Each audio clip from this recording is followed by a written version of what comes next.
welcome back to another exciting episode of Wisconsin Fishing and Outdoors. And today I'm here with my buddies Tok and KVD, and we are here to show you guys my 2018 rod and reel arsenal. So without further ado, let's get right into it. I got 2 spinning rods and 5 bait casters that I'm going to show to you guys today. Quite a lot different than last year's rod and reel arsenal. Lots of upgrades, lots of new exciting things that are on the market for this year that I just can't wait to show you guys, and I can't wait to get out on the water and put these things to good use. So we're going to start out with the spinning rods, and this one right in front of me right here is a number 8 Blackout 6'6" medium action. This one is going to look a little bit familiar. This was actually in my last year's rod and reel arsenal. And I just loved it so much that I kept it. It's a great rod. It's great for more power spins that I found last year. There was a video that I did last year where I was doing some finesse fishing at a pond and I lost about 4 or 5 fish right at the end. And I realized that the backbone's just too stiff to keep fish pinned on finesse tackle for more than a few seconds. So it's going to be kind of a power spin combo for this year. More popper adaptations, small crankbaits, things like that. And on here I've got the same reel I had on there last year. This is a Shimano Sahara 2500 FE. Just a great, awesome, inexpensive reel. Yeah, and then spooled up on there right now I've got some Seaguar Finesse fluorocarbon. Probably going to end up switching that out for braid as soon as the year starts. Probably some 15-20 pound mainline or something like that with a leader. The number 8 Blackout with a Shimano Sahara FE. Second spinning combo I'm going to show you guys is my Finesse combo. Now, I found these Quantum QX36 rods at Mills Fleet Farm last year, and I saw the price point, and I looked at the features, and I looked at everything associated with the rod, and I just could not believe it. These things are $35.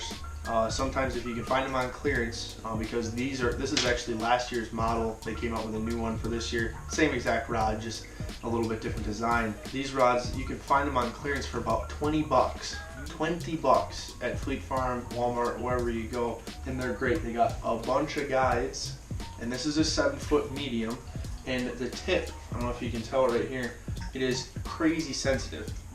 You know, that's the tip right there. It's insanely sensitive. I always recommend going longer with finesse tactics just because you're usually casting lighter baits, so you want those baits to sail a little bit farther than you would with a 6'6". So I always go up to 7 foot, maybe 7'1". And then the reel I've got on here is an ultra finesse Shimano Chronarch Ci4 1000 size reel. And spooled up on there, I've got some 15-pound Power Pro Ice Tech because I still anticipate using this reel for trout fishing very soon.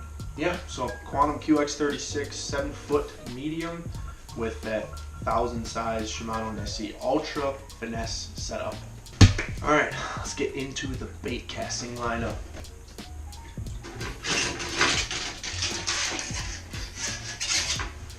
So first one on the list is a kind of popper all-purpose rod. I anticipate using this for crankbaits, topwater, like smaller topwaters. This is a 6'6" Shimano Scimitar medium heavy with a Shimano Chronarch Ci4 Plus 6.2 to 1 gear ratio on the back. Just this reel is like ungodly amazing. If you didn't pick one up before they were discontinued, I feel for you, man. I really do. Because when they discontinued them, they were all on clearance. You can find these for 140 bucks, which is an unreal price for this reel. Right now, like I said, I've got some 10-pound Daiwa J braid, which is perfect for poppers. But early in the season, I anticipate switching that out for some 12-pound like Seaguar Vizix or something like that to pull some small crankbaits. Kind of an all-purpose, you know, all-around good setup for just about everything. Shimano Scimitar 6'6" with a Shimano Chronarch Ci4 Plus. Jerkbait fishing is my absolute favorite thing to do all year round. If I can throw a jerkbait, if the conditions are even close to being correct, I'll be throwing a jerkbait. I throw it in calm water, windy water, deep water, shallow water, just about everywhere. A jerkbait will catch fish, and especially this jerkbait on here. This is a Mega Bass Vision 110 in the Tennessee shad color. I don't know if you guys can see that on there, but just look how beat to heck this bait is. Anyways, onto the actual rod and reel setup.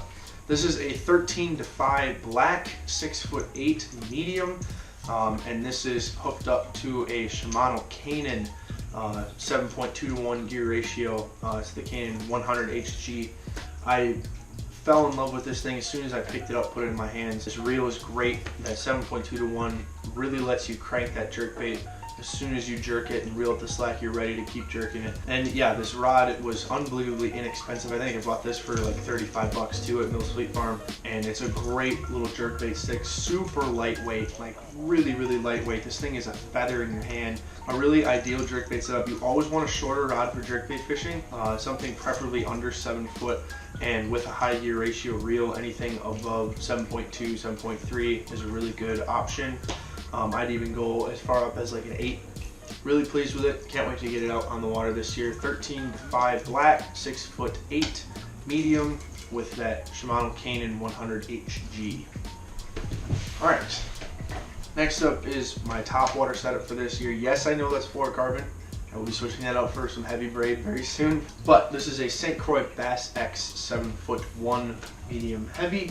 And this is a Shimano Canon 100 HG. Again, same exact reel. I don't know why people keep using the really, really long rods for topwater. I always find that I get a lot of fatigue when I'm using a very long, extra heavy rod. I don't know if that I'm just a weak sauce like pansy, but I feel very fatigued after throwing a frog all day on an 8 foot or 7'11" extra heavy flipping stick. So I love throwing shorter 7 foot, 7'1", 7'3", medium heavy rods because I get that nice flex in the tip of the rod when I want to walk a frog. A little bit better walking action on spooks as well. Pretty simple, basic 7'1" medium heavy with a high gear ratio reel for topwater. Pretty standard stuff. I really like the St. Croix Bass X series. Super inexpensive, 100 bucks. This is 100 bucks for the rod, 100 bucks for the reel. Super inexpensive combo. As far as like entry level, you know, high-end bass fishing stuff goes. So St. Croix Bass X 7'1" medium heavy with Shimano Canon 100 HG for Topwater. All right, next up is my flipping setup for this season. I know it has a jig on here. I don't really know why I put this jig on here. This is one of my custom jigs, by the way. Very much considering putting these out for sale at some point. Hit me up in the comments if you're interested. DM me on Instagram. I got a bunch of them, so definitely would be willing to sell them to some local guys. Anyways, onto the rod. This is a 13 Fishing NV Black 7'3" heavy, and this paired with a Shimano Chronarch 70 XG. To me, this is the ultimate flipping reel. 8.2-to-1 gear ratio lets you reel up that line so incredibly fast for the next cast. Because when I'm flipping one spot and then I'm reeling up, letting it sink down for 3 seconds, reel it up, flipping another stump or something, let it sink to the bottom, jig it a couple times, lift it up. Then next cast, next cast, next cast. That gear ratio takes away a lot of fatigue in your wrist, and it's just so much more convenient than having to reel up, you know, like 4 or 5 turns before you have that line up. This one you can get it in 1 or 2 turns and you're up ready for the next flip. I also like those couple extra inches on a flipping stick because you're setting the hook so hard every single time. This of course is spooled up with 20-pound, I believe this is Sniper FC fluorocarbon. You can get away with Seaguar too, a Braze X or whatever you want to do. And you can flip a jig too, I'm fine with that. I mostly like to flip Texas rigs and other things like that on actual flipping rigs. But a jig works just fine too if you're, especially up here, bass love eating jigs. So again, this is definitely one of my more expensive setups. I will say I did not pay full price for this because there's no freaking way I'm spending $230 on a rod. I did still pay quite a lot for it, so this is kind of one of my pride and joy setups. So this thing is just a joy to cast, do everything with. I rarely ever put this thing down for another rod last year. It was just an absolute blast to handle. So 13 Fishing NV Black 7'3" heavy with that Shimano Chronarch 70 XG, 8.2-to-1 gear ratio for flipping. Alrighty, folks, final rod of the day. By the way, this isn't all the rods and reels I'll be using this year. I've got a bunch of trout rods and everything like that over in the corner over there, kind of stacked up all haphazardly. I really gotta fix that. It would just take way too long, and these are just the ones that I'll mainly be using while bass fishing, tournaments or videos or whatever, what have you. Anyways, on to the last one. This is my jig setup for next year. Jig, spinnerbait, any kind of thing like that. Mostly bottom baits though. Texas rigs, Carolina rigs, all that good stuff. This is a 13 Fishing Omen Black, 7'1", medium heavy. I used this a ton last year for jig fishing, and this is a brand new 13 Fishing reel for this year. This is the one reel in my arsenal that is not a Shimano. I'm giving a 13 reel a shot because I've heard nothing but great things about them, and this is a very inexpensive $100 Origin C. I love that matte white color on there. One complaint I do have about it right off the bat is that matte white color gets really dirty really quick. So I've used this reel exactly once, and there's already quite a lot of black dust and just other dirty stuff on there. But this is in the 8.1 to 1 gear ratio. I wanted to try a little bit higher gear ratio for jig fishing. I used a 7.2 to 1 last year, and it worked just fine, but I'm trying to see if I can tell a difference between that and an 8.1 to justify telling you guys to get the higher gear ratios and all that stuff. This rod is great. I've never had any complaints with the Omen series. As you can tell, there's been a lot of use out of this rod with how worn that cork grip is.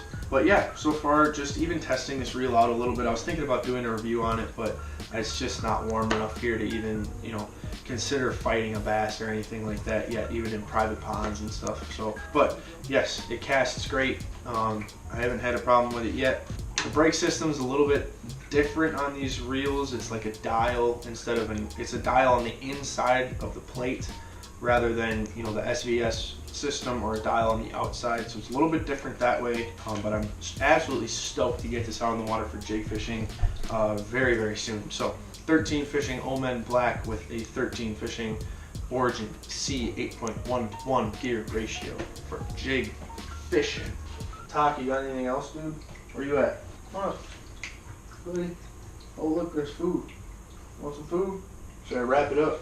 I did just hit 500 subscribers, which is unfreaking believable, guys. That's insane. So I will be doing a giveaway, which will come out next week. Hopefully March 16th, the video will be dropping with the giveaway. I'll give you a hint right now. Ready for your hint? That's your hint. That's all you get.